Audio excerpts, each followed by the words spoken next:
Bueno, y estamos transmitiendo aquí también desde la página de Facebook de la Red Permanezca. Tal vez, Paulina, si nos cuentas un poquito acerca del colectivo.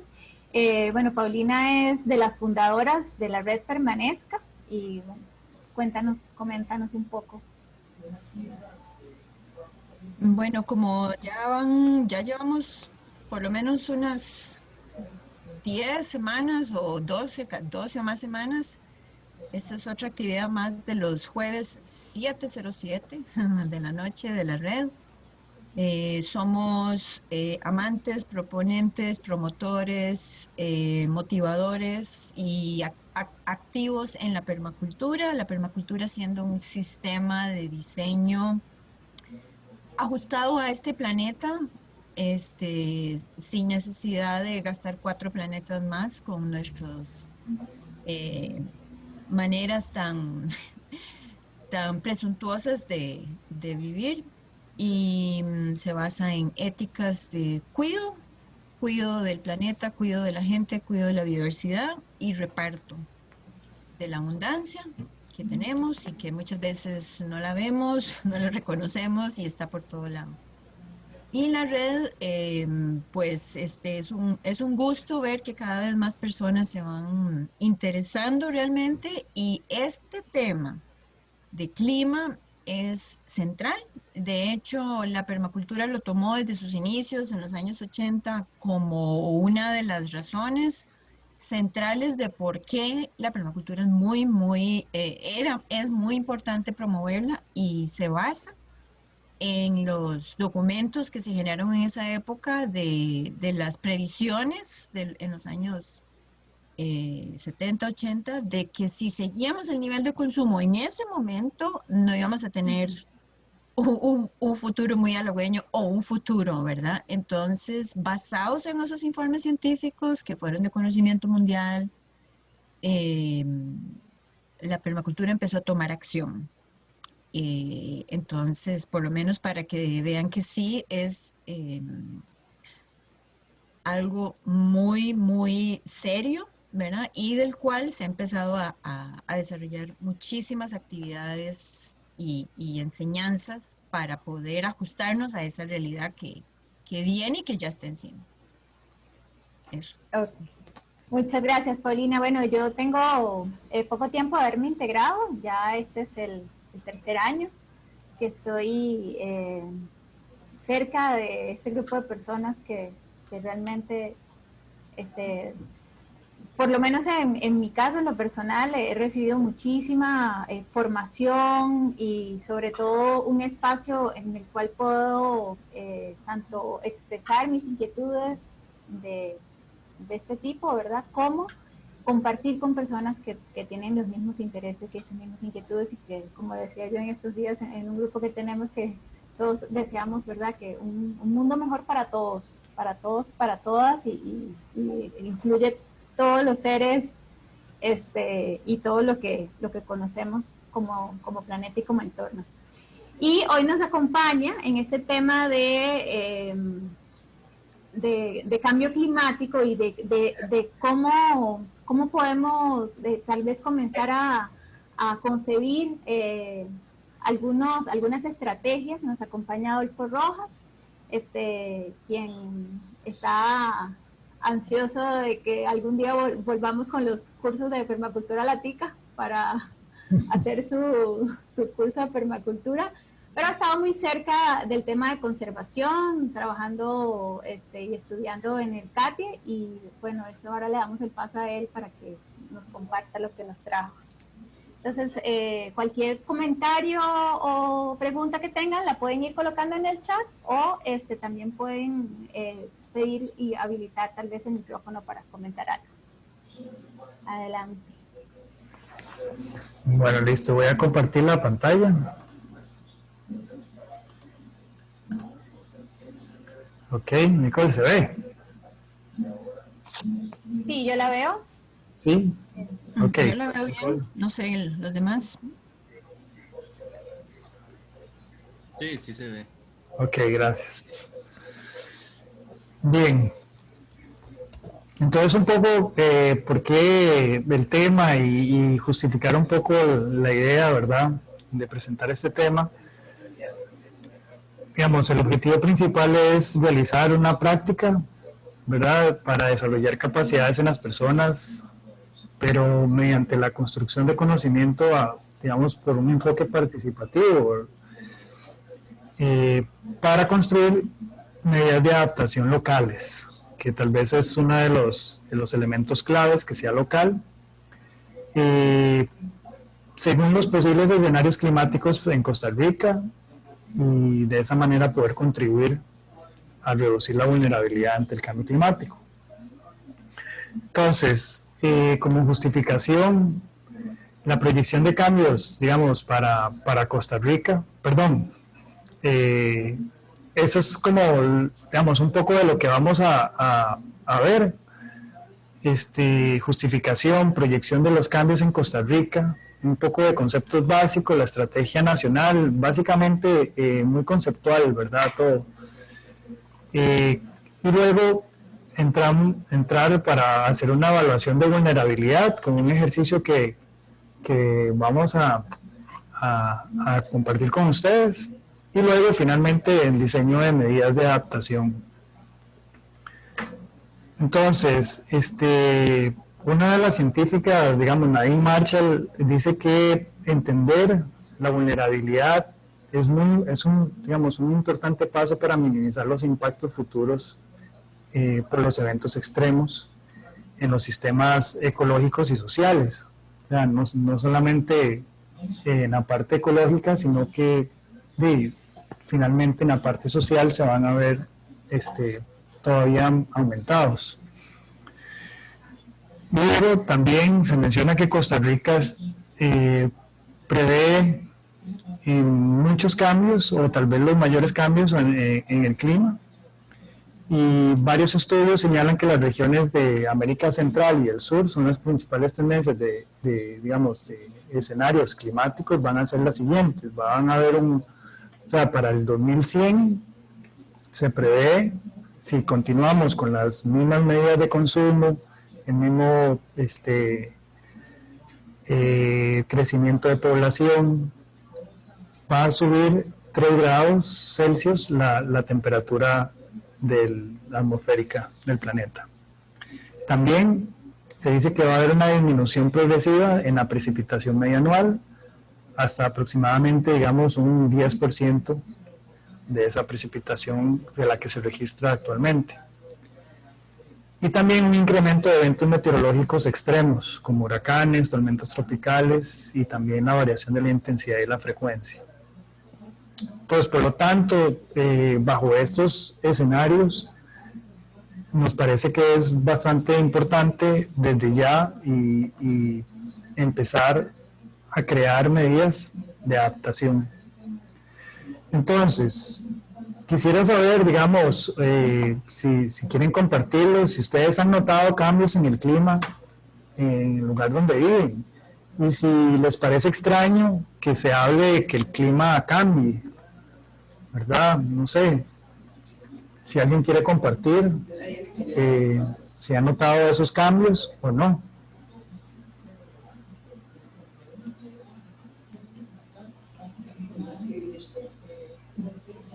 Pueden habilitar sus micrófonos. Sí, lo pueden poner en el chat. Digamos, desde mi punto de vista, eso es importante, porque cuando no notamos que algo es distinto, pues a veces es más difícil lograr, digamos, variaciones o adaptaciones en esas zonas, ¿verdad? Pero se los dejo ahí, ¿verdad?, como una pregunta de que si les parece que el clima puede cambiar y si lo han notado. Tal vez, digamos, como para valorar un poco los escenarios de por qué cambia el clima y qué es lo que se ha, digamos, ido valorando por los expertos a nivel mundial, son las emisiones de dióxido de carbono o los gases de efecto invernadero.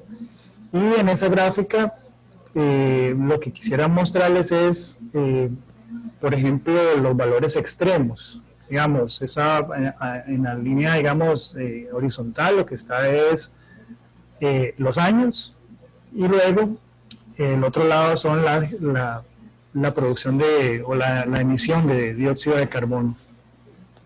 Entonces, hasta el 2020, esa línea que está ahí como oscurita, si la logran ver, es mediciones reales, mediciones, digamos, por instrumentos de medición que se tiene y luego a partir de ese punto donde se ve como que se agrupan el resto de líneas y se desagregan, ¿verdad? Ya son proyecciones de escenarios. Entonces, esos escenarios de emisiones están relacionados con que la población continúe a una tasa de crecimiento parecida a la que se tiene ahora, que los valores de consumo sean similares, y tal vez para hablar de los valores extremos, pueden ver las líneas rojas que están en la parte de arriba.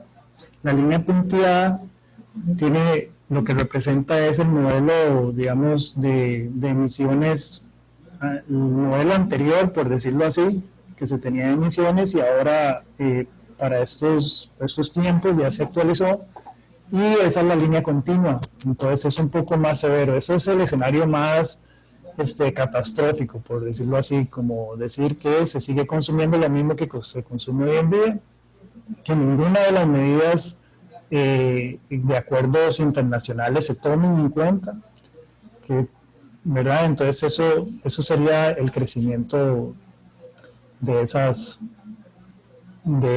emisiones.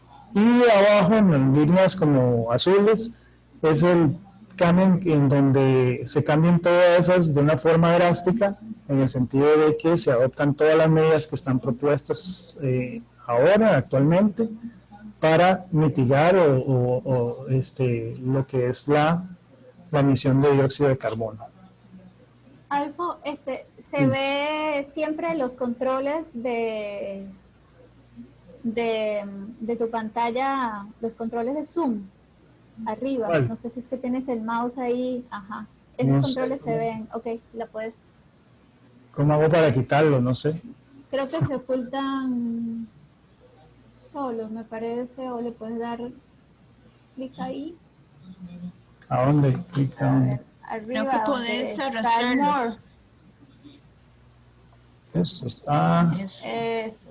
Exacto. Bueno, si los quito, bueno, pero no sé luego cómo regresarlos, porque no los voy a ver. No, pero nada más como pones por ahí en algún lado. Para poder leer. Bueno, listo. Ahora, proyecciones de cambio de temperatura. Les voy a mostrar un mapa que es más a nivel regional, lo que es el escenario que se tenía en el modelo anterior, con los modelos socioeconómicos anteriores, no los actuales, de un estudio que se hizo en el 2015. Y esto es el cambio en lo que son anomalías, ¿verdad?, en las temperaturas promedio anuales para el año 2050, que realmente está súper cerca. Y este RCP es como el modelo socioeconómico, digamos, moderado, no es el más drástico. Y si logran apreciar la diferencia de color en Costa Rica, lo que es Alajuela, aparte de Guanacaste, se puede decir que anda en una variación de 1.5 a 1.7% de variación en la temperatura. El resto del país va a variar, ¿verdad? Y va a estar, digamos, la mínima variación que se ve es como de 1.4% de variación, de anomalías que se van a presentar. Eso quiere decir, bueno, que va a estar más caliente. Por ejemplo, pueden ver más hacia arriba, en los casos más críticos, Salvador, Belice, esas zonas, pues todavía se ve que el impacto es mucho mayor. Ahora, con respecto a precipitación, para el mismo año, en el mismo escenario socioeconómico, lo que se observa es una reducción. Digo reducción porque Costa Rica igual se separa como en dos zonas. en la que es la zona de Guanacaste y para abajo de Guanacaste el resto del país. Sin embargo, si fuéramos más cerca, se podrían ver algunos detalles, digamos, más particulares del país. Lo que pasa es que al ser un territorio pequeño también es difícil acercarnos y ver de una forma muy específica ciertas zonas. En este caso, lo que se observa es que en todo el país, en Costa Rica, va a haber una reducción. Ahora, esa reducción puede ser de, digamos, un 2% o tal vez algunas zonas varíen menos que eso, pero sí va a haber una reducción. Ahora, el otro factor que quería mostrarles es la disponibilidad de agua para uso humano. De ese mismo estudio se menciona, digamos, en esta tabla que, digamos, van, digamos, actualmente para el 2050 y el 2070. Acá lo que podemos ver es, digamos, lo que está, las condiciones de estrés en una zona. Digamos, lo primero es sin estrés, luego un poco de estrés, luego escasez y absoluta escasez. Entonces, actualmente, en esta región, en esos mapas, en eso que fue el estudio, hay un 85% de la población que no tiene estrés. Y pues el resto de zonas, pues se ve que es poquito. Sin embargo, ya para el 2050, las zonas que no tienen estrés baja un 55% y sube las zonas con estrés, que digamos es donde hay más tensión por el recurso de agua o menos disponibilidad. Y luego ya empieza a aparecer y a tomar un porcentaje importante lo que es la escasez, y donde, digamos, sube levemente lo que es la absoluta escasez. Pero ya para el 2070, las zonas que no tienen estrés parece que quedan en una zona, digamos, un área similar, pero crecen bastante la escasez y la absoluta escasez. Pasan de un 15 a un 21% y de un 5% en la absoluta escasez pasan a un 18%. Entonces, evidentemente, digamos, gracias a esto se puede ver que el principal recurso que se va a ver afectado en la región va a ser la disponibilidad de agua. Y estamos hablando de disponibilidad de agua para todas las actividades como agricultura, consumo y industria. Ok, ahora un poquito a nivel de organizaciones. El IPCC es como un grupo, es el grupo intergubernamental de expertos de cambio climático que fue creado en en 1988. Y ellos lo que hacen es facilitar evaluaciones integrales del estado de los conocimientos científicos, técnicos y socioeconómicos sobre el cambio climático. Ellos van dando, digamos, es como la organización más grande que permite o que reúne y hace una evaluación integral para de ahí distribuirlo al resto de los países. En nuestro país lo que hay es una dirección de cambio climático de Costa Rica, y que se creó en el 2010. Y su misión es centrar y fomentar la descarbonización de la economía y la generación de resiliencia de los sistemas humanos productivos y ecosistemas, de los ecosistemas. Ahora, esta estrategia nacional básicamente trabaja en dos ejes, uno en la mitigación y otro en la parte de adaptación, y tal vez ahí lo que les pongo es un extracto de esa estrategia nacional, donde a nivel de mitigación y adaptación está el sector agropecuario, que tiene actividades para ambos ejes. La mitigación básicamente es reducir las emisiones de dióxido de carbono, y adaptación es crear estrategias o medidas que permita adaptarse a estas actividades.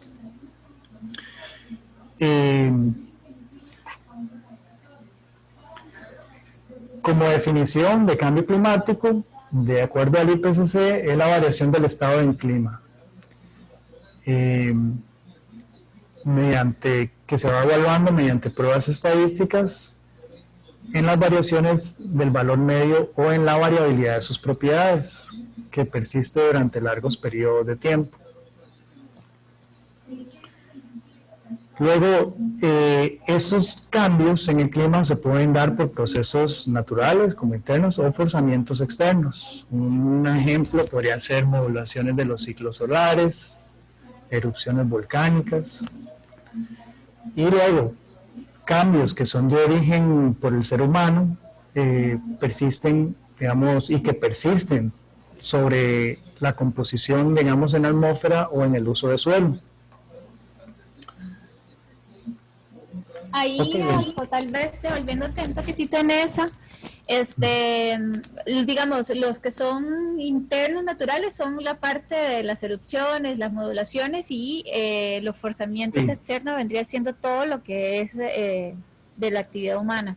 Toda la actividad humana, correcto, gracias, Nicole.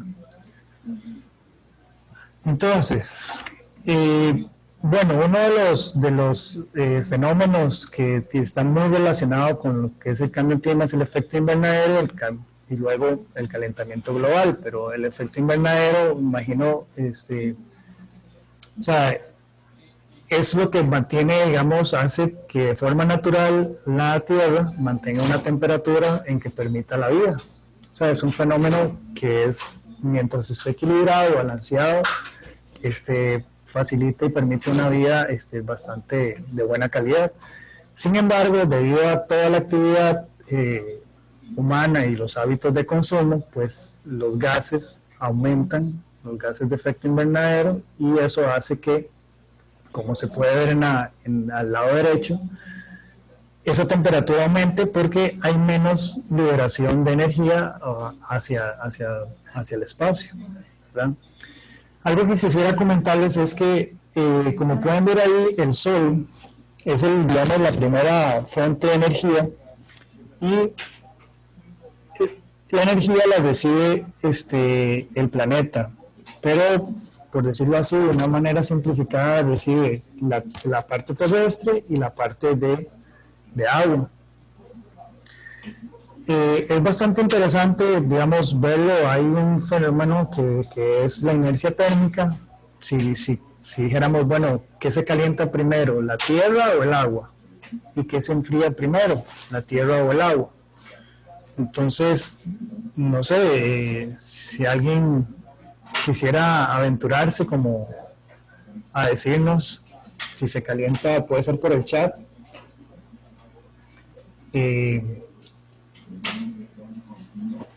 ¿Qué parte del planeta se calienta primero?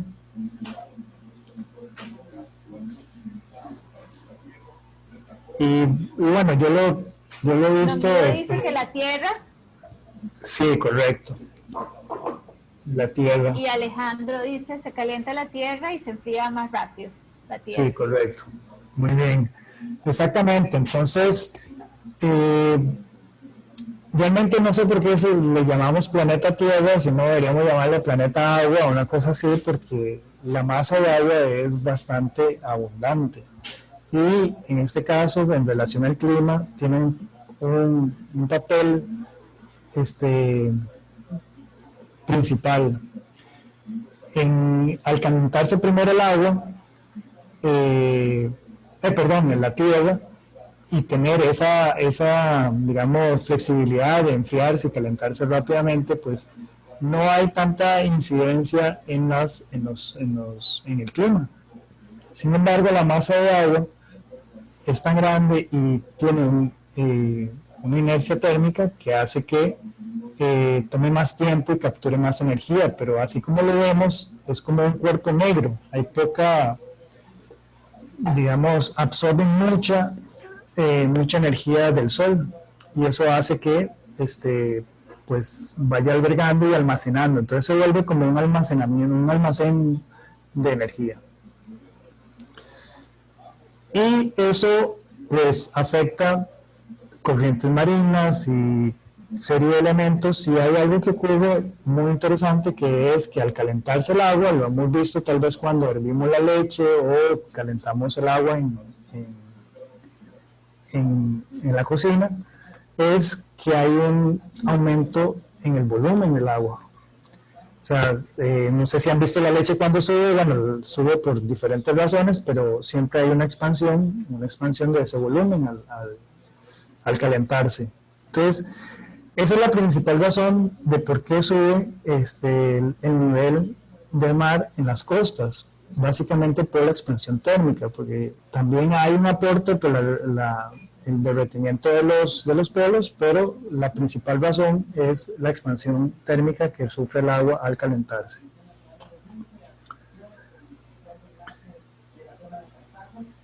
Y cuesta enfriarla. Sí, o sea, enfriar esa masa de agua, no sé si les ha pasado que durante todo el día van, no sé, de vacaciones o tienen una piscina. Bueno, no es algo como permacultor tener piscina, pero pueden tener tienen peces, ¿verdad? Y después de un día muy caluroso, llegar en la noche y meterse a un lago, una cosa así, se siente muy tibio, porque puede pasar muchas horas hasta que se pierda toda esa energía, entonces se almacena mucho. La inercia térmica es muy baja. Ok, ahora, de lo que del ejercicio es un extracto de una metodología que se ha utilizado para elaborar planes de adaptación ante cambio climático en áreas protegidas. Dentro de esas es una integración o digamos una mezcla de varias. Se va a utilizar, digamos, se está extrayendo parte de lo que es la metodología de manejo adaptativo de riesgos y vulnerabilidad en sitios de conservación, marisco, que esta es una propuesta alemana, un enfoque de adaptación basado en ecosistemas y estrategias y medios de vida, manejo adaptativo y colaborativo. Y un enfoque participativo como eje transversal.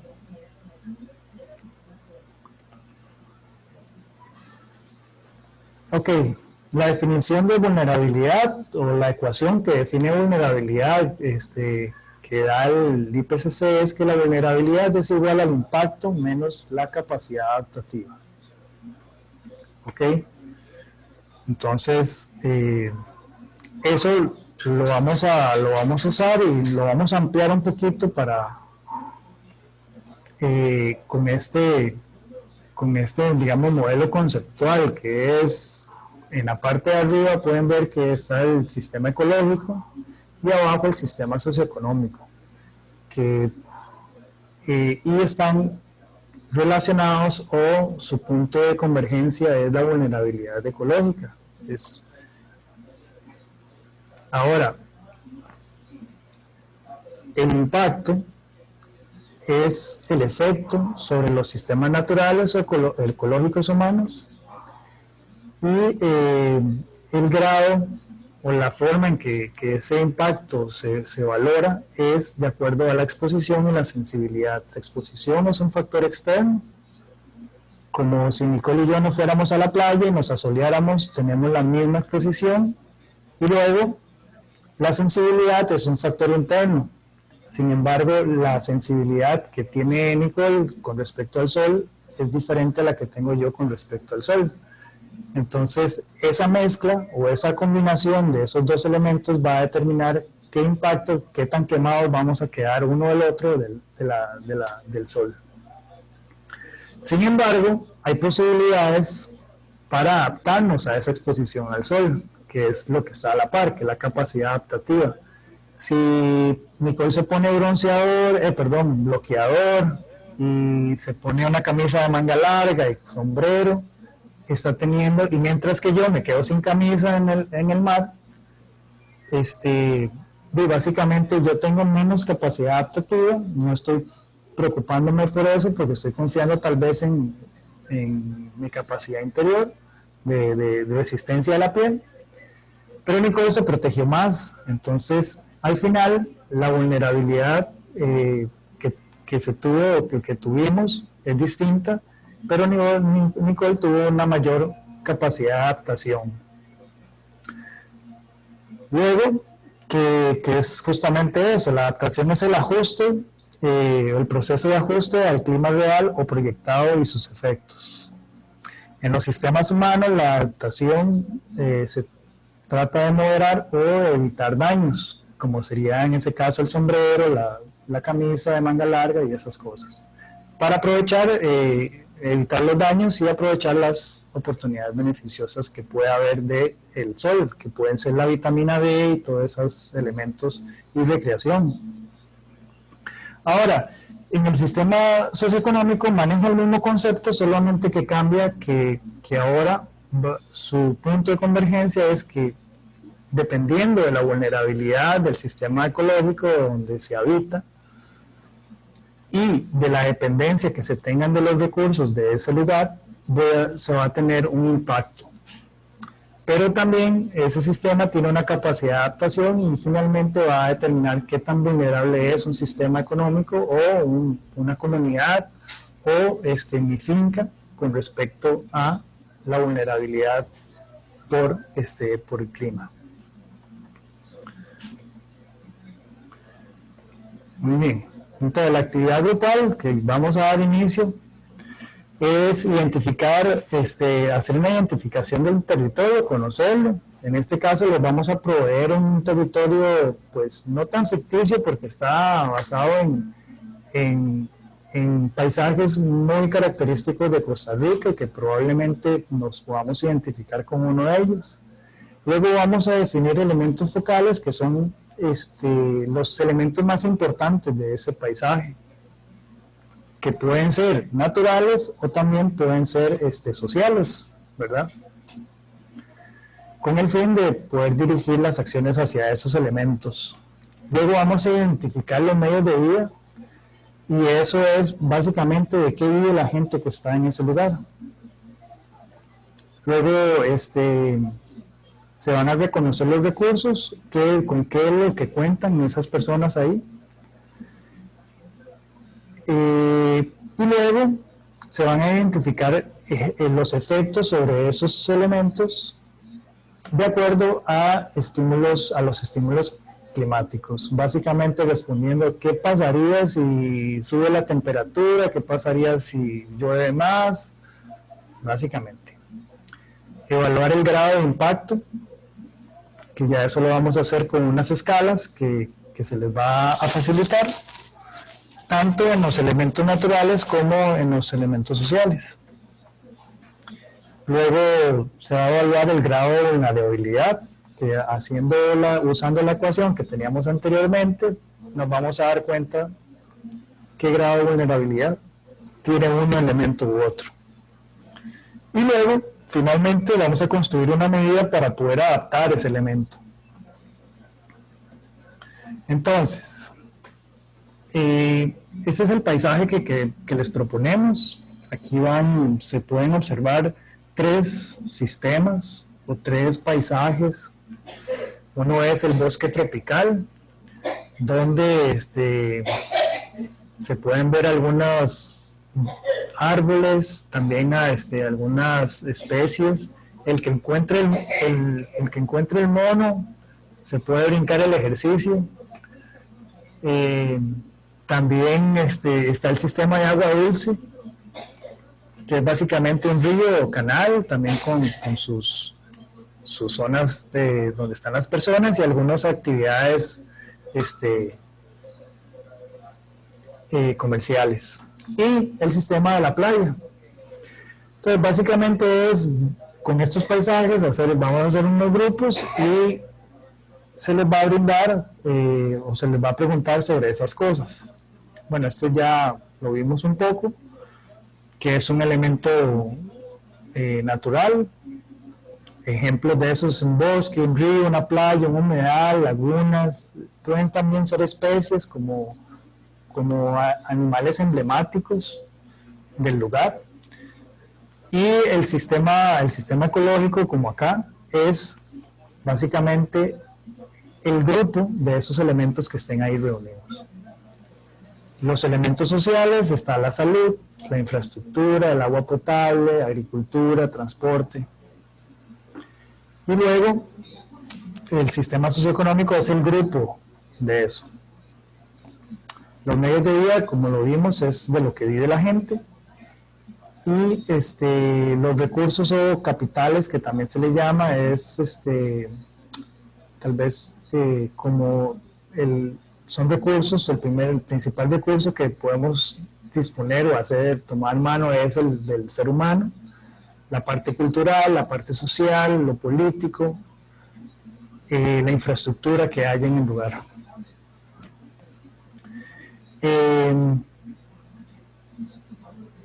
Ahora, identificar los efectos según los estímulos. Para como organizar, digamos, la primera parte de la dinámica es esa parte que ustedes logren identificar estos tres primeros aspectos. Y luego, cuando ya los tengan identificados, entonces hacerse estas preguntas, ¿no? Como sí, lo que viene ahorita. Exactamente. Entonces, con esos paisajes que tenemos, vamos a pensar y al identificar esos elementos que se pueden extraer de lo que se ve ahí o los podemos incluir porque conocemos o nos identificamos con un lugar similar, vamos a decir, bueno, ¿qué podría pasar? Ya sea en todo el lugar o en los elementos internos en caso de que aumente la temperatura. En este momento no vamos a ver cuántos grados, sino nada más qué pasa si aumenta la temperatura con los peces de la laguna. Luego, ¿qué pasa si aumenta la intensidad y las frecuencias de lluvia? En los ríos, ¿qué pasa en el mar? ¿Qué puede pasar en la montaña, en el bosque? Y luego, ¿qué pasa si disminuye la intensidad y las frecuencias de la lluvia? Básicamente son los tres estímulos que con los que vamos a manejar. Bueno, esta es la tabla con que se va a calificar el impacto. Es una tabla de 2 entradas donde tenemos la exposición y la sensibilidad. Esa tal vez la podemos dejar para cuando regresen de los grupos. Ok. Bien, entonces no sé, quisiera saber si hay alguien que no está de acuerdo a participar. Bueno, la actividad decía que era una actividad grupal, ¿verdad? Que íbamos a hacer una práctica. Entonces, ahorita la idea es, digamos, hacer tal vez 2 grupos y ustedes deciden con qué paisaje van a querer trabajar. Entonces, dentro de la actividad es, como ya se les dijo, identificar cuál sería el recurso natural más importante, cuál sería, digamos, tal vez las especies que están ahí o las que habitan en esos tipos de paisaje, y cuál serían las actividades socioeconómicas que pudieran estar también presentes de forma más evidente. Y ya luego que ustedes se pongan de acuerdo en eso, pasamos a hacer la evaluación con la tabla que estuvimos viendo para ver cuáles son digamos, el factor de vulnerabilidad y la capacidad que pueda tener de adaptarse. Entonces, si están de acuerdo, vamos a comenzar ahorita con los grupos. Nadie dice nada en el chat. Muy bien. Empecemos entonces. Hacemos 2, ¿verdad? Porque hay 12 personas. Claro.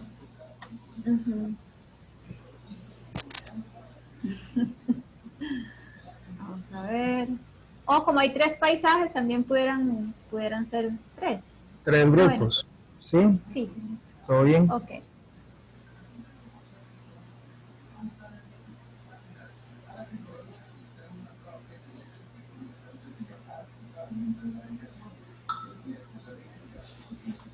Listo.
Ok, por acá vamos a estar esperando entonces que los compañeros hagan su actividad.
María Madrigal, ¿me escuchas? Que veo que no te uniste a un grupo o no sé si no quieres unirte al grupo. Me avisas si no para incluirte en alguno de ellos.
Hola, Nicole, no se oye, creo que estás en mudo.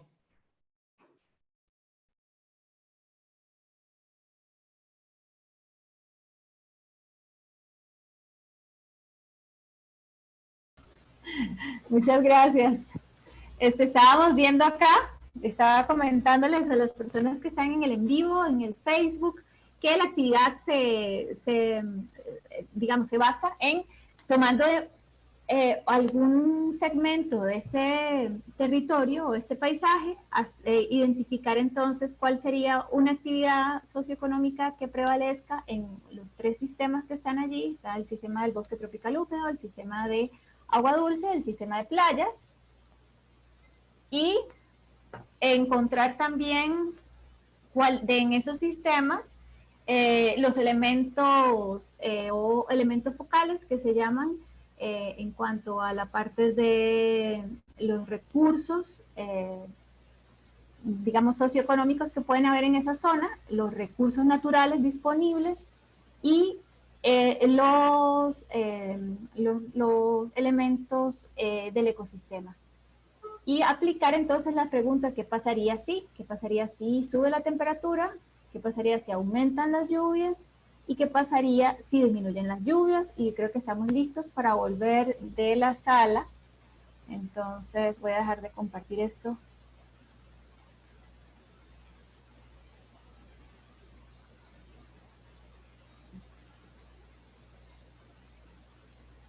Y cerramos las salas. Esperamos que vuelvan.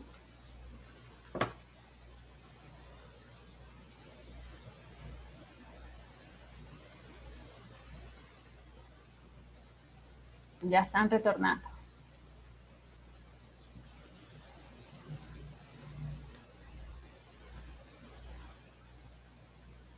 Bienvenidos.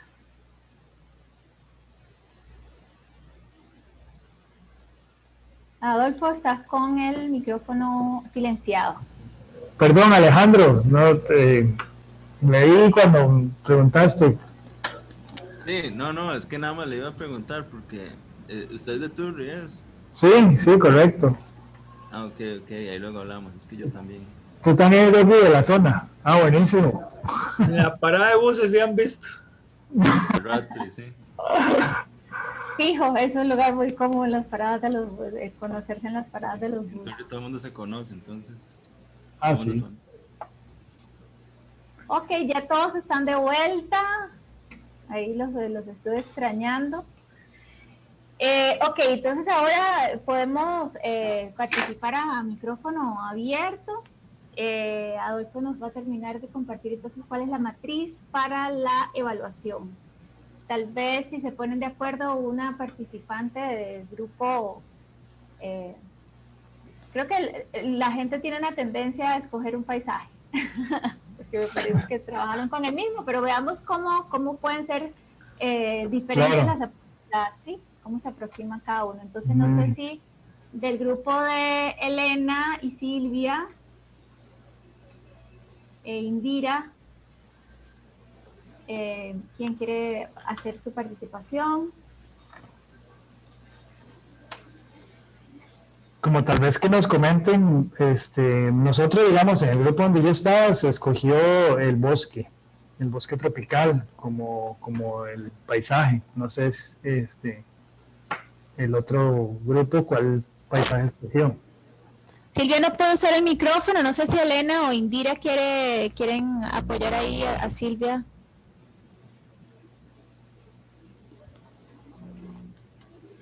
Y nosotros escogimos también el bosque. Ah, muy bien. Ok. Ok, Yursi. De repente lo que podemos hacer es que como es el mismo sistema, podríamos hacerlo como en plenaria, ¿verdad? Las siguientes actividades para escoger entre todos e ir valorando, ¿verdad?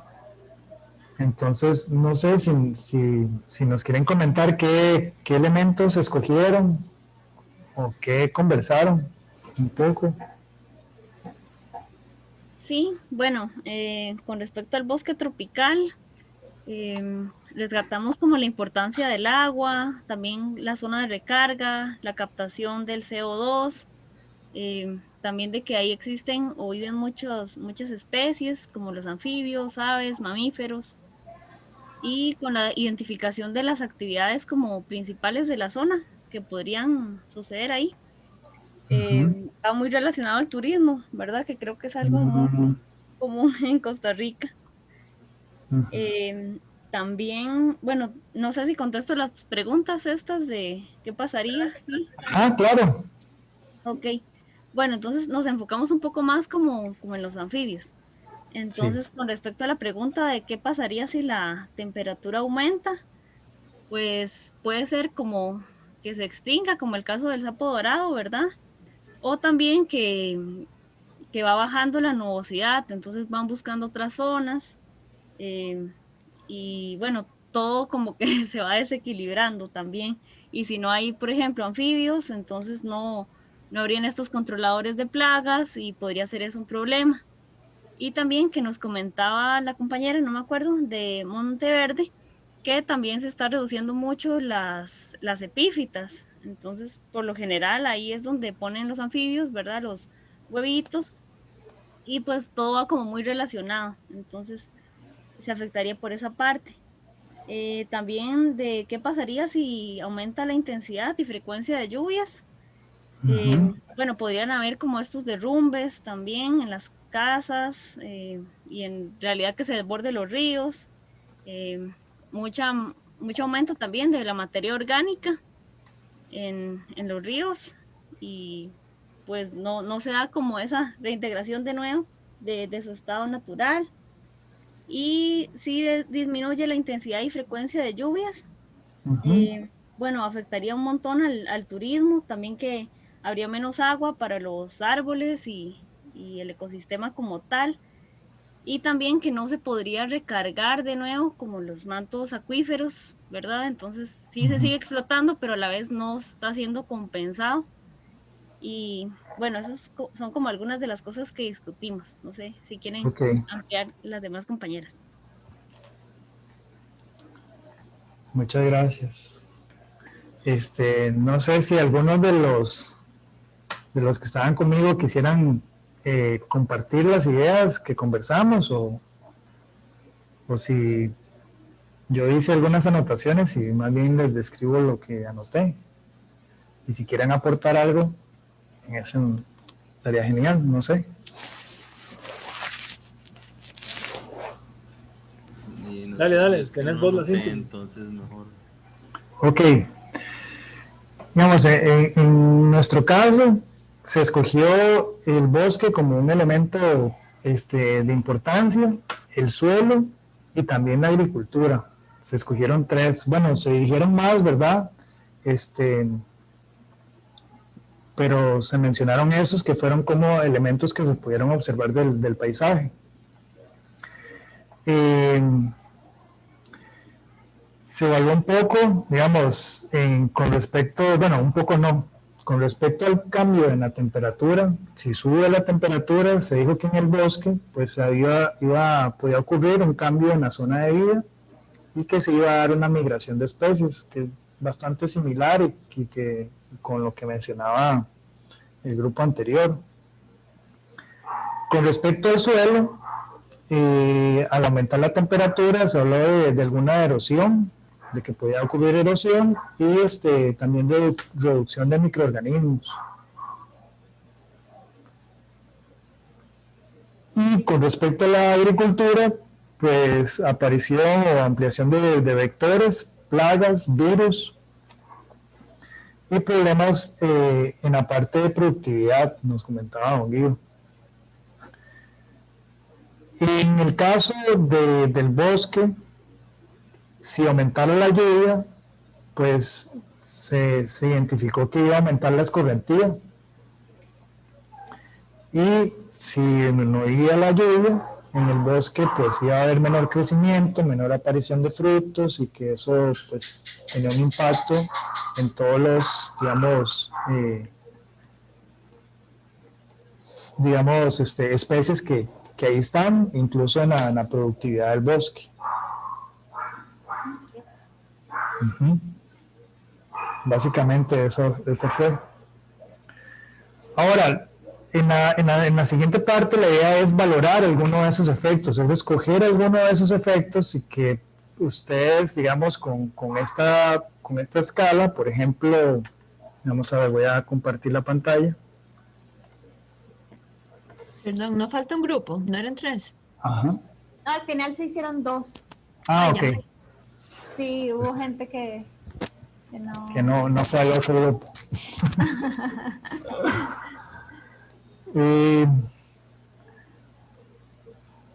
Ok, entonces la idea aquí es escoger uno de los elementos, por ejemplo, digamos, en el caso de nosotros voy a hacer el ejemplo del suelo. Uno de los efectos en caso de que aumente la temperatura, abajo está, digamos, como la forma, un ejemplo, y la idea sería decir, bueno, ¿qué exposición tiene el suelo, en este caso, a el aumento de temperatura? Y ahí podemos usar en una de esas 3 escalas, decir, bueno, el suelo tiene una exposición al aumento de temperatura alta, baja o media. Podríamos decir que en este caso pues hay mucho, ¿verdad? Depende el tipo de cómo está el suelo, ¿verdad? Pero si imaginamos que estamos en el bosque, podríamos decir que el suelo tiene una baja exposición a la temperatura. ¿Verdad? Estoy imaginando que estoy dentro del bosque. Ustedes van a escoger y luego evaluar como la sensibilidad. Y para la sensibilidad sería básicamente responder a la pregunta, ¿qué tan sensible es el suelo al aumento de temperatura? Como vimos al principio, vimos que el suelo se calentaba muy rápido y se enfriaba muy rápido. Entonces parece que internamente el suelo es bastante sensible al cambio de temperatura. Entonces podríamos decir que la sensibilidad del suelo es alta.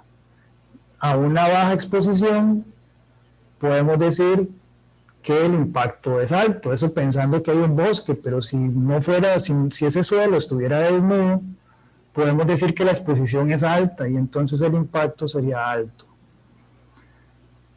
Está claro esta parte de cómo evaluar el impacto, porque la idea sería ahora que podríamos hacerlo en grupo, o sea, perdón, más bien aquí todos juntos, escoger, digamos, algún elemento y que En vez del hagamos... otro grupo, Claro, o no sé si algunos de los compañeros que estuvieron contigo quieren escoger algún... Yo creo que el tema siempre también de la agricultura, ¿verdad? Que es el sustento de todos.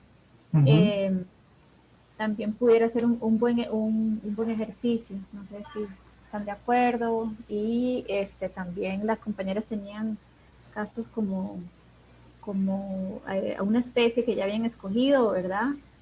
los anfibios. Los anfibios, ajá. No sé si quieren comentar algo o añadir algo en esa. La idea sería como apuntar en el siguiente, como en esta tabla, por ejemplo, yo hice el ejemplo del suelo, ¿verdad? Y dije que la exposición iba a ser baja y que la sensibilidad iba a ser alta, y eso me dio un impacto bajo. Entonces podríamos hacer, en este caso, el análisis de los anfibios, si gustan, si el otro grupo está de acuerdo. O compararlo con el suelo de la huerta. Ah, ok. Porque vos hiciste el suelo en el bosque, ¿verdad? Sí, correcto. Ok. Podemos hacer el suelo en huerta. El suelo en huerta, la exposición es alta. La exposición es alta. Sí, perdón. Te vuelves a la tabla. Entonces, ¿qué exposición tendría el suelo de la huerta al aumento de temperatura? Podemos cambiar de estímulo climático, pero podemos usar el mismo, ¿verdad? Que es el aumento de temperatura. Entonces, suelo huerta. ¿Qué creen ustedes entonces? ¿Qué sensibilidad tendrá el suelo de la huerta al aumento de temperatura? Ahí está Silvia comentando que en la agricultura con el exceso de lluvia se lava el suelo y sus nutrientes, y si falta la lluvia no crecen tanto las plantas ni da frutos. Muchas gracias. Claro. Podemos también valorar la agricultura. En ese caso, digamos, pasándonos a la agricultura un momento, ¿qué exposición tendría la agricultura a el fenómeno, digamos, al estímulo que está mencionando Silvia? Por ejemplo, a aumento de lluvia. Y llueve más. La exposición sería alta, claro. Y ahora, ¿qué tan sensible es la agricultura a el aumento de la lluvia? ¿Qué creen ustedes que sea? Alto también. Alto. Entonces, eso nos va a dar un impacto alto, ¿verdad? Ok. Entonces, tal vez con estos dos podríamos pasar ahora a valorar la vulnerabilidad que tiene la agricultura y el suelo del bosque, que son los dos elementos que tenemos. Para la agricultura, igual es una tabla de doble entrada donde decimos, bueno, ¿qué impacto tenemos para el bosque del suelo? Nos había dado bajo. Ahora, ¿qué capacidad de adaptación tiene el suelo de un bosque al aumento de la temperatura? ¿Creen ustedes que el suelo del bosque tenga una alta, media o baja capacidad de adaptarse al aumento de la temperatura? Como muchas respuestas en permacultura, depende. Sí, claro, sí, depende. Un suelo con mucho biocarbón se adapta mucho mejor, por ejemplo. Pero, Porque el biocarbón cargado retiene humedad y le da casa a muchísimos microorganismos, entonces el impacto es mucho menor. A un suelo rociado con fertilizantes y sales y esas cosas, que sería un suelo muy muerto. Entonces depende. Sí, depende, pero como usted mencionaba, Paulina, menciona el impacto que podría tener digamos, en las condiciones que lo evaluamos, dijimos que el impacto para el suelo que íbamos a tener en aumento de temperatura iba a ser bajo. Pero esa capacidad de adaptarse del suelo al aumento de temperatura, como usted decía, va a depender. pero mientras que sea suelo bajo sombra, o sea, suelo del bosque, y el mismo bosque lo está protegiendo, ¿verdad? Entonces, digamos que tiene una adaptabilidad fuerte ahí, porque tiene sombra, está cayendo materia orgánica. Yo diría que tiene una alta capacidad de adaptarse. Ok, ¿no habría nada que él, o qué podría cambiar en él a nivel interno para adaptarse a la temperatura? Digamos, dependería más de los árboles, ¿verdad? Del bosque que esté ahí. Pero él por sí mismo, El suelo por sí mismo. el suelo por sí mismo dependería un poco, digamos, como de los microorganismos, ¿verdad? También, que están ahí involucrados.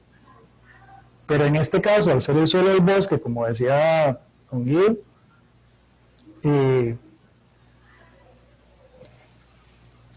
tiene un bajo impacto, pero la capacidad de adaptarse a la temperatura va a depender. En este caso podríamos decir que mientras se conserve el bosque, la capacidad de adaptarse es alta, ¿verdad? Digamos, esa es mi observación, no sé ustedes, si lo ven diferente, perfecto, lo podemos conversar, ¿verdad? Perdón, me tengo que retirar a otra reunión. Interesante. Claro, don Guido. Muchas gracias, don Guido.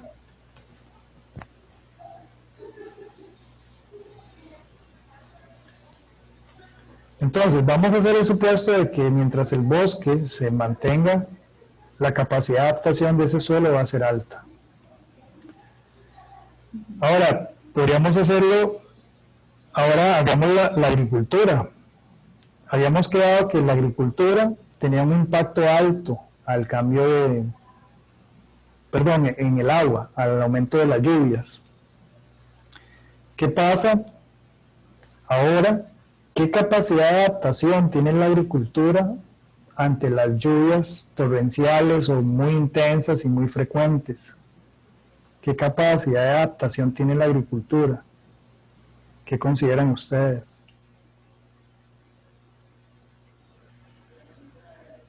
¿Les parece que es alta, es media, es baja? Recuerden que la capacidad... Sí, es que también igual depende, si tiene mulch, ¿cómo se llama? Si está protegido, retiene mucho más los nutrientes, etcétera. Si el suelo está bien acolchado, si tiene un buen acolche y si está expuesto,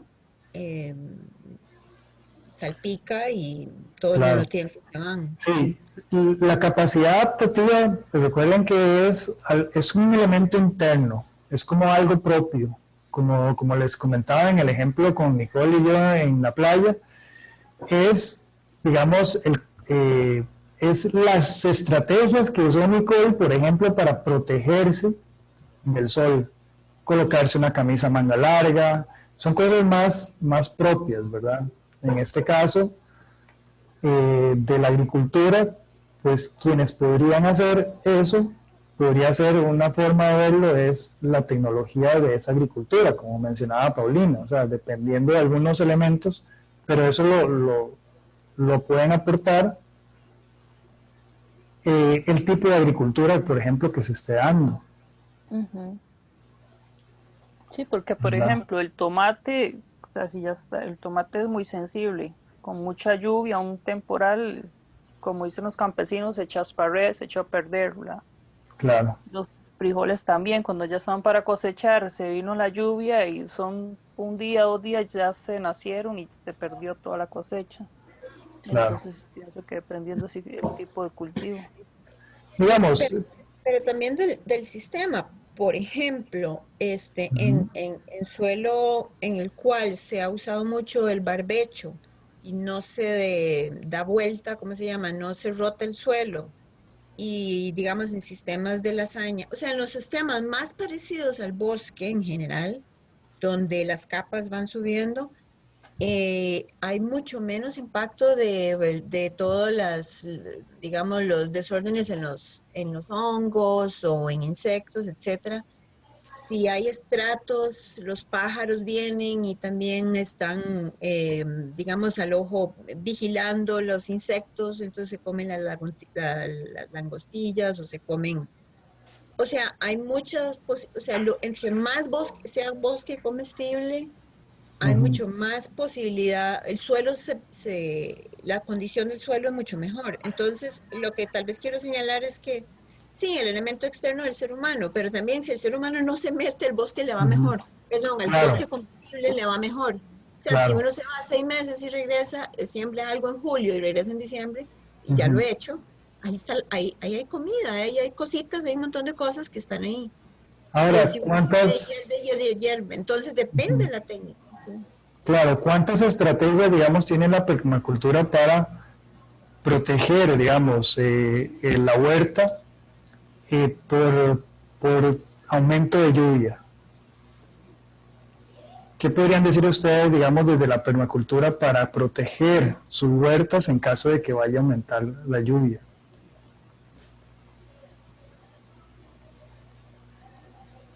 Bueno, un poco las que mencionamos, ¿verdad? Ahorita. Ajá. Porque eso sería, digamos, desde la capacidad de adaptación que tiene una tipo de agricultura en permacultura, como lo manejan ustedes, siento yo que es bastante alta, ¿verdad? Si fuera permacultura, pero por ejemplo, una técnica de monocultivo con aumento de temperatura, donde prácticamente no hay mezcla de especies, no hay raíces fuertes que puedan sostener suelo. Y todo este tipo de elementos podría reducir su capacidad de adaptación. Digamos, por compararlo así, una agricultura de monocultivo con respecto a una agricultura variada, diversa, tiene mayor capacidad adaptativa la agricultura variada, me parece a mí, desde cierto punto de vista. Entonces, es algo más propio. Entonces, no sé, si les parece, yo podría decir, o podríamos decir, más bien, si ustedes están de acuerdo, que la agricultura podría tener una capacidad adaptativa alta si, como decía Paulina, depende, ¿verdad? Pero partamos de lo que ustedes conocen, que es la permacultura, yo diría que tiene una capacidad adaptativa alta. Con respecto a un impacto alto, eso quiere decir que su vulnerabilidad es media. Entonces, ya podríamos decir de los dos elementos que conversamos, que es el suelo del bosque, la vulnerabilidad fue baja. Y que la agricultura, la vulnerabilidad es media.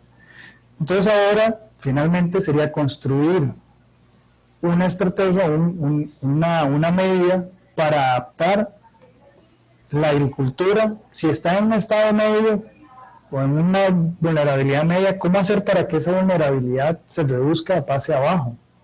Que podría ser reducir los impactos que tiene o ya, porque ya no podríamos mejorar su capacidad de adaptación, que digamos estaríamos hablando de algo alto. No sé si quedó claro esa parte. Sí, más bien, digamos, pensando en la agricultura que no está ahorita funcionando bajo un sistema de permacultura. La permacultura vendría siendo como esa herramienta o esas estrategias que se pudieran desarrollar a partir de un análisis como esto, digamos, en una comunidad donde se desconozcan las técnicas y que obviamente la capacidad adaptativa resultaría baja. Entonces, entre las estrategias sería aplicar nuevas tecnologías, ¿verdad?, de manejo del suelo, de manejo de las diferentes, de la variedad que se le pueda dar a las especies que se siembran. Entonces, claro. Y también pensando, digamos, en que no solamente analizamos un elemento, cuando ya hacemos este ejercicio para diferentes elementos, vamos a encontrar que siempre van a haber prioridades de aquellos que están de media a alta, a los que están obviamente en bajo, y eso sería como la forma de comenzar, digamos, a tener en un esquema cuáles son aquellas cosas que requieren la atención de manera más prioritaria, ¿verdad? Pensando en nuestro día a día.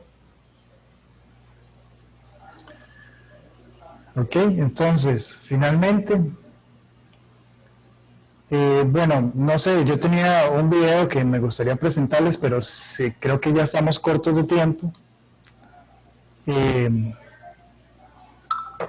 Es un video de 3 minutos, no sé si lo quieren ver y si no pasamos a construir la medida de adaptación. No sé, creo que somos 9 en el grupo. Si quieren, lo vemos.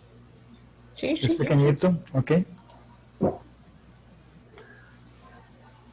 Probablemente lo conozcan. Me dicen si se escucha. Creo que es algo.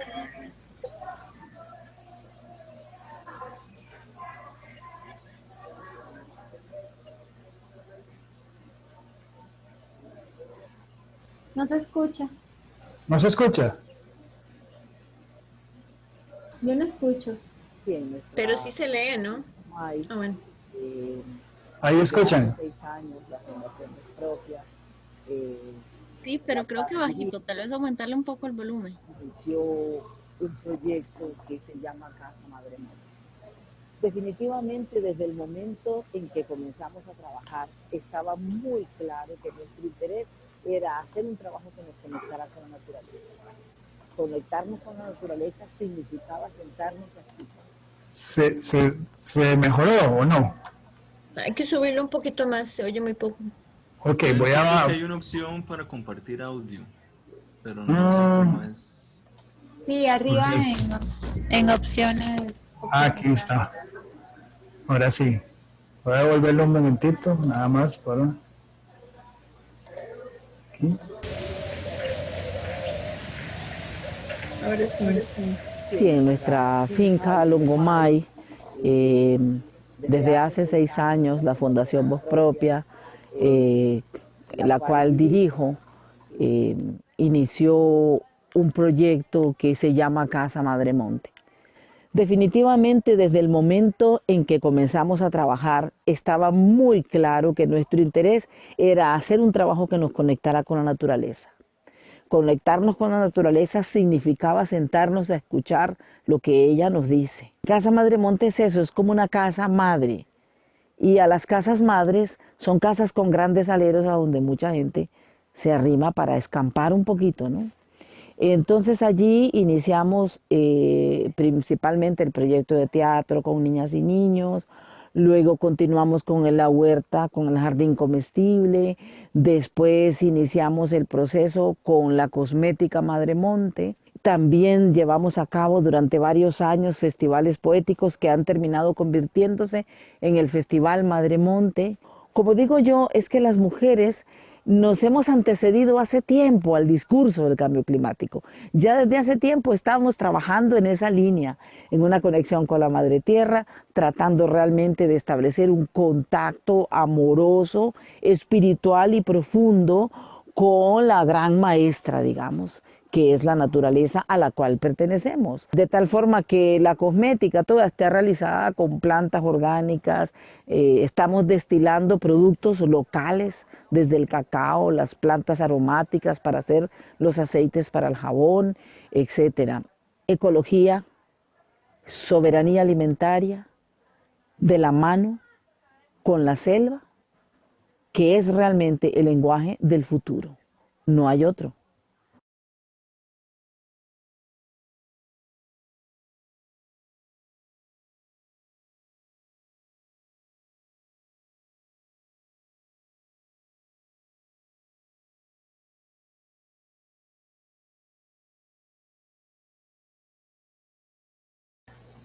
Ok.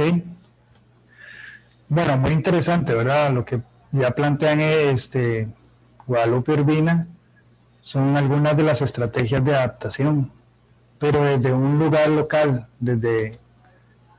con las posibilidades y recursos con que se cuenta. Ok, entonces ya identifiquemos el elemento de mayor vulnerabilidad que fue la agricultura. En este caso nos dio una vulnerabilidad media. Ahora sería decir, bueno, ¿qué hacer con la agricultura? ¿Dónde hacer? ¿Quiénes son los involucrados?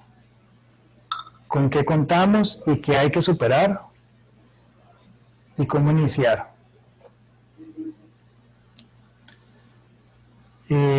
Entonces, ¿qué propuestas tendrían ustedes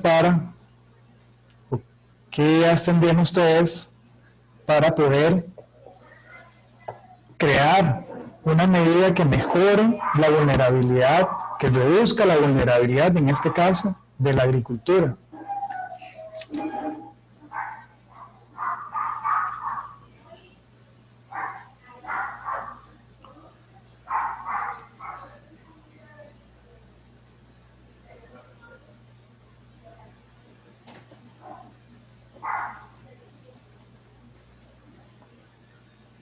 Por ejemplo, al observar, digamos, las variaciones que va a haber o que se proyectan para Costa Rica, que una de las más importantes es la reducción de la disponibilidad de agua, ¿cómo podría la agricultura adaptarse a esa condición? Sistemas de acuaponía que vimos por acá, que es una disminución del uso del agua Ok, reducción del consumo. También puede ser el almacenamiento. Recoger el agua llovida, que también lo he visto en lo que ustedes han propuesto. Sí, digamos, en pintura lo que se hace es, se calculan, o sea, se trata de captar la mayor cantidad de agua en el punto más alto, entonces de generar captura y cosecha, bueno, de agua, pero también creo que ya desde hace bastantes años es más que resiliencia, es regeneración ya, entonces es como generar más posibilidades de que el carbono regrese a donde lo selló, ¿verdad? Entonces hay que generar procesos donde haya mucha captura de carbono y la que se capture que no se desperdicie, que no se vuelva a degradar. Entonces hay un cambio fuerte que hacer. Eso es Paulina, digamos, como para agua, sí. ¿verdad? Paulina, y usted mencionó el biocarbón. Ajá. Eso podría ser una medida también. Eso, bueno, yo lo vería desde un punto de vista de como una mejora tecnológica en la agricultura. Sí, por ejemplo, material de madera que se vaya a descomponer. Claro que la naturaleza lo aprovecha. Pero si quisiéramos aprovechar un poquito más de esa abundancia de la naturaleza y coger una parte de eso, básicamente es coger material de desperdicio que de alguna manera va a ir a desperdicio, que no debería haber, pero es la que debería convertirse en biocarbón para volverla, para millonizarla, o sea, para volverla polvo, cargarla, biocargar y regresarla al suelo. O sea. Entonces, eso sí es una tecnología que ayuda, sobre todo en suelos que urgen de regenerar. Claro. Me parece que tienes que crear algo del sonido de la computadora, que se nos hace con eso, me parece. Ajá.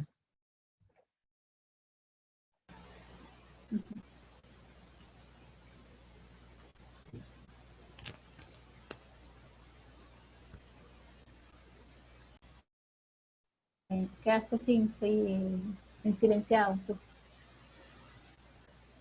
Perdón. Ahí, ahora sí. Ok, sí, Gracias. porque había eco. Uh-huh. Okay.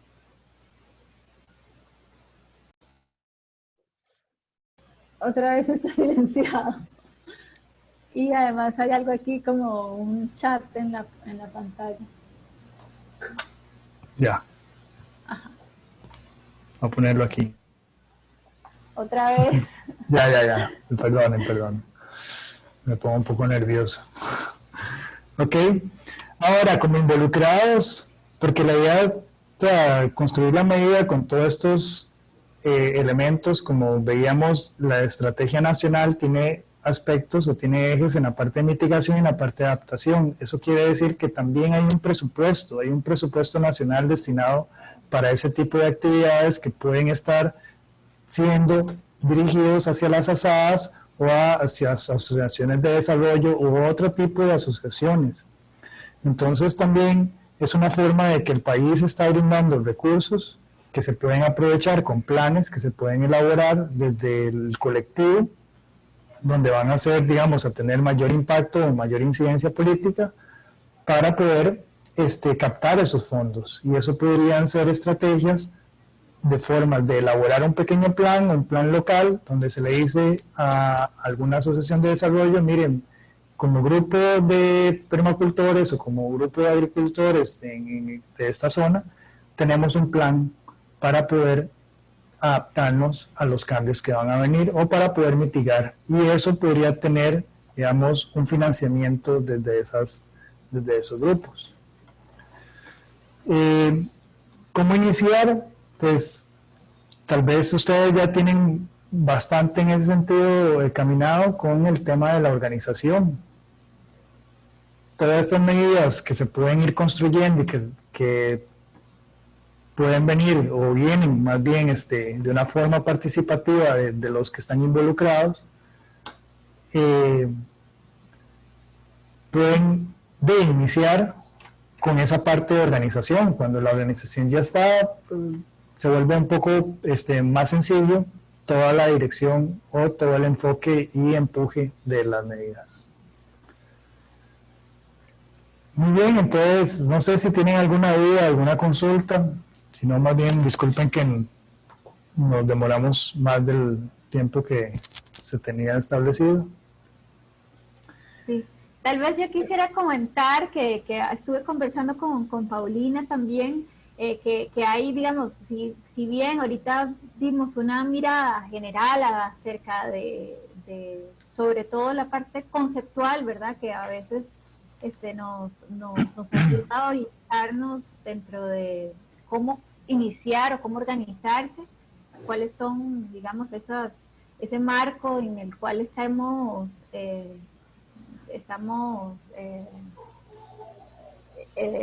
digamos, que nos ampara, digamos, en este tema. Si bien es como un primer acercamiento a construcción, digamos, hay zonas en Costa Rica que conversaba con Paulina que realmente tienen un riesgo muy alto, o toda la zona costera, ¿verdad? Principalmente. O las zonas donde hay depresiones que digamos que por sus condiciones donde están probablemente sean muy afectadas en temas de si aumenta, de eso sí pasara, ¿qué pasaría si aumentan las lluvias más de lo que ya están aumentando? Y realmente es algo en lo que como red, como grupo, deberíamos debería ser parte de nuestras agendas, digamos, si no diarias, por lo menos mensuales, de qué estamos haciendo para poder, los que estamos en esas zonas, o cómo podemos colaborar con las personas que están en esa zona para continuar haciendo talleres de este tipo. Paulina, si quisieras agregar algo a eso. Lo que quiero es que tal vez que no pase desapercibido lo que comentaron escrito. Bueno, como habla ahí, bueno, riego por goteo, se usa menos mulch, alcochados, sistemas de drenaje que optimicen la captura de agua, escoger cultivos que sean poco demandantes de agua, y aquí Elena dice, yo lavo con lejía y utilizo el agua de la lavadora para riego en verano. Entonces hay muchas, ¿verdad?, prácticas. Ese video de Guadalupe yo creo que se puede poner en la página de la red también, está muy bonito. Y tal vez sí comentar que en qué medida las medidas de adaptación que nos imaginamos están completamente desproporcionadamente atrasadas en relación a la gravedad del problema en que estamos. Eso siempre me lo he preguntado.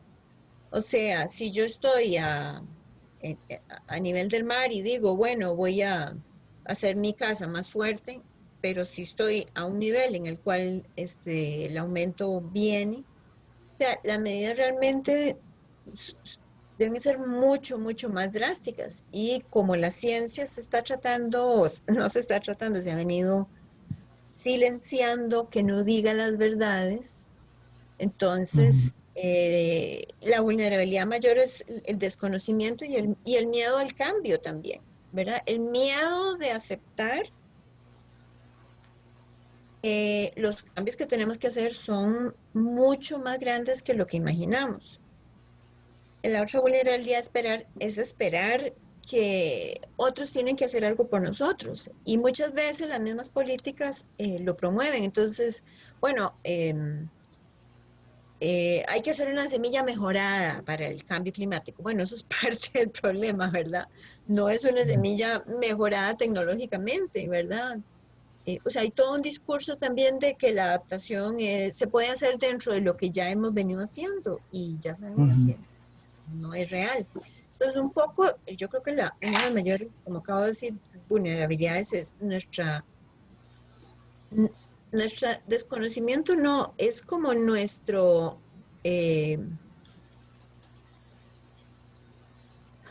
como que sabemos, pero al final actuamos como si no existiera y no importara. Sí, es Eso cierta es como... lo sí, peor, ujú, ¿verdad? claro. Y sobre lo cual deberíamos estar como, yo no digo dándonos cachetadas porque es muy violento, pero como despertándonos, ¿verdad? Como visualizando. Y cuando hablamos de este tema, cada vez se nos, no me gusta la palabra mucho, pero es útil, se nos ningunea, ¿verdad? O sea, como, ay, ya. Y sin embargo, diariamente vemos más situaciones más fuertes, ¿verdad? Entonces, eso es lo que quería comentar. O sea, que lo que estamos haciendo tenemos que hacerlo 4 veces más eficiente para que vaya más rápido al cambio. eh, y hacer Sí, esos procesos más rápidos. No sé sí, qué opinan en relación a eso ustedes, pero bueno, eso era un aporte ahí. claro, no, gracias, Paulina. O sea, una de los elementos es realizar medidas que permitan dar tiempo a que la naturaleza haga lo suyo, porque el cambio, como usted menciona, es tan acelerado, es tan rápido, es tan violento, que no da tiempo a la naturaleza. Y en ese no da tiempo, mueren especies, desaparecen, y otras es que, aunque están tratando de migrar para poder adaptarse a esas especies, no les da tiempo. Entonces, poder realizar medidas que puedan demorar ese cambio ayuda increíblemente, ¿verdad?, a las especies en la naturaleza, y por ende, al mantener eso, van a poder continuar las acciones o las actividades del ser humano. Es parte de lo que tal vez no hemos comprendido, que una cosa, o sea, las actividades del ser humano no están antes de las, digamos, de los recursos naturales. El recurso natural debe estar, debe haber un suelo, debe haber un mar o un lugar para poder desarrollar el resto de cosas, que es parte de lo que quería mostrarles con que vieran que los elementos, hay elementos naturales, pero esos elementos naturales, esos medios de vida están ligados a esos recursos. Finalmente terminamos hablando de bosque y agricultura, y ambos tienen un vínculo ya sea por turismo o por uso del suelo y producción de alimentos, pero finalmente es aprovechar el recurso natural. Muchas gracias. Bueno, muchas gracias a los que se unieron a la dinámica. Muchas gracias también a los que nos están viendo desde la página de la Red Permanezca en Facebook, y gracias a Paulina por estar aquí con nosotros, y desde el inicio de la charla está acompañándonos, y al resto de mis compañeros de la red, Silvia, José, Don Guido, Alejandro, que también estuvo acompañándonos nosotros en algunas charlas, y a nuestros invitados, Elena, Indira y Urpi. Muchas gracias por participar, y bueno, esperamos seguirlos viendo, y buenas noches, y no sé si quieren añadir algo, y si no, damos ya por terminada la sesión en este momento. Entonces, buenas noches.